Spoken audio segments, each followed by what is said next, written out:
नमस्कार दोस्तों।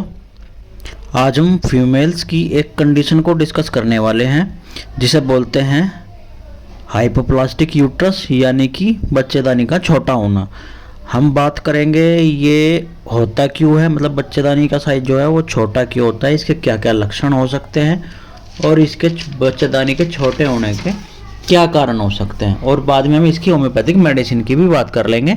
तो चलिए शुरू कर लेते हैं। सबसे पहले जान लेते हैं कि हाइपोप्लास्टिक यूट्रस होता क्या है। हाइपोप्लास्टिक यूट्रस का मतलब है कि यदि किसी फीमेल के यूट्रस का साइज स्मॉल है, यूट्रस जो है मतलब नॉर्मल यूट्रस के कंपैरेटिवली यूट्रस का साइज जो है वो छोटा है। नॉर्मल यूट्रस का साइज जो आमतौर पर होता है वो 8 सेंटीमीटर जितना होता है। यदि किसी फीमेल का यूट्रस 2.5 सेंटीमीटर से कम है तो उसे स्मॉल यूट्रस कंसीडर करते हैं। यह प्रॉब्लम ज़्यादातर उन फीमेल्स में होती है जिन्हें हार्मोनल इम्बैलेंस या कहें कि हार्मोनल डेफिशिएंसी होती है, या फिर बॉडी में जब डेवलपमेंट का टाइम हो रहा होता है कि उस टाइम कुछ इशू रहा हो, तो इस वजह से यूट्रस का साइज जो है वो छोटा रह जाता है। बात कर लेते हैं सिम्टम्स की। अगर किसी फीमेल का यूट्रस छोटा है तो उसमें क्या क्या सिम्टम्स देखने को मिलेंगे।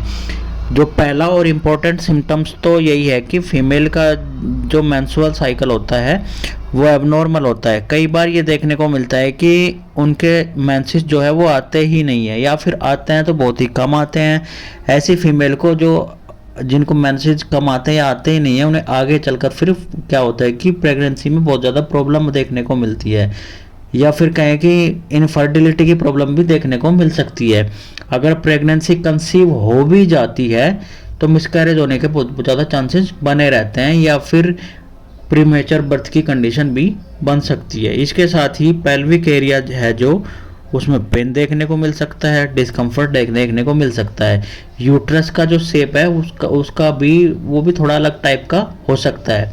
बात करें इसके कारणों की, एक तो इसका डेवलपमेंट रीजन ही हो सकता है कि जब मतलब कि बच्चों का विकास होना शुरू होता है तो उस टाइम पर कुछ ऐसी कंडीशन रहेगी हो जिसकी वजह से कि उसका जो यूट्रस का डेवलपमेंट है वो सही से नहीं हो पाया है। दूसरा है कि तो है हार्मोनल डिसबैलेंस हो सकता है। तीसरा, अगर प्यूबर्टी के टाइम पर उनकी बॉडी में मतलब फीमेल्स की बॉडी में कोई हार्मोनल इशू रहा हो, मतलब फीमेल हार्मोन जो है एस्ट्रोजन उसकी डेफिशिएंसी रही हो, तब भी फीमेल में यूट्रस जो है वो छोटा हो सकता है।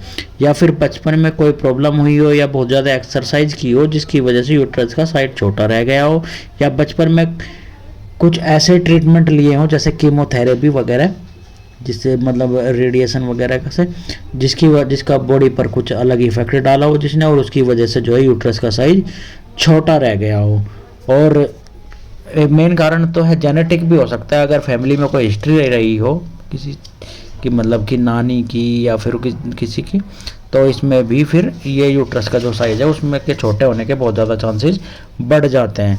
अब बात कर लेते हैं मेडिसिन की। इस कंडीशन में आपको कौन कौन सी मेडिसिन लेनी चाहिए। तो पहली मेडिसिन है CPR30। CPR30 तो फीमेल्स के लिए कहे कि फीमेल्स के लिए बनी है, स्पेशली CPR30 फीमेल्स को दी ही जाती है। हार्मोनल इम्बैलेंस हो या फिर ल्यूकोरिया की समस्या हो, पीरियड ना आ रहे हो टाइम से, मेंसेस इरेगुलर हो, हर कंडीशन में CPR दी ही जाती है। अब बात करें अगली मेडिसिन की, पल्साटिला 30। पल्साटिला 30 भी फीमेल्स के लिए बहुत ही अच्छा काम करती है। उनके मेंसेस में अच्छा काम करती है, मेंसेस इरेगुलर हो उसको रेगुलर करती है, या ल्यूकोरिया की समस्या हो उसमें भी बहुत ही अच्छा काम करती है। अगली मेडिसिन है नाइट्राम्यूर 30। नाइट्राम्यूर 30 क्या करती है, महिलाओं के जो मतलब प्राइवेट एरिया है उस पर बहुत ही अच्छा काम करती है। मुख्य रूप से जो कि वजाइनस में से जो ल्यूकोरिया की समस्या मतलब वाइट डिस्चार्ज हो रहा है, सफ़ेद या फिर हरे रंग का या तीखा सा स्त्राव हो रहा है, तो वजाइना में खुजली है, चुभन है, तो उसको भी ये ट्रीट करती है इस, या फिर उसके साथ साथ में पेट में दर्द हो रहा है, दबाव हो रहा है, तो उसको बहुत ही अच्छा काम करती है।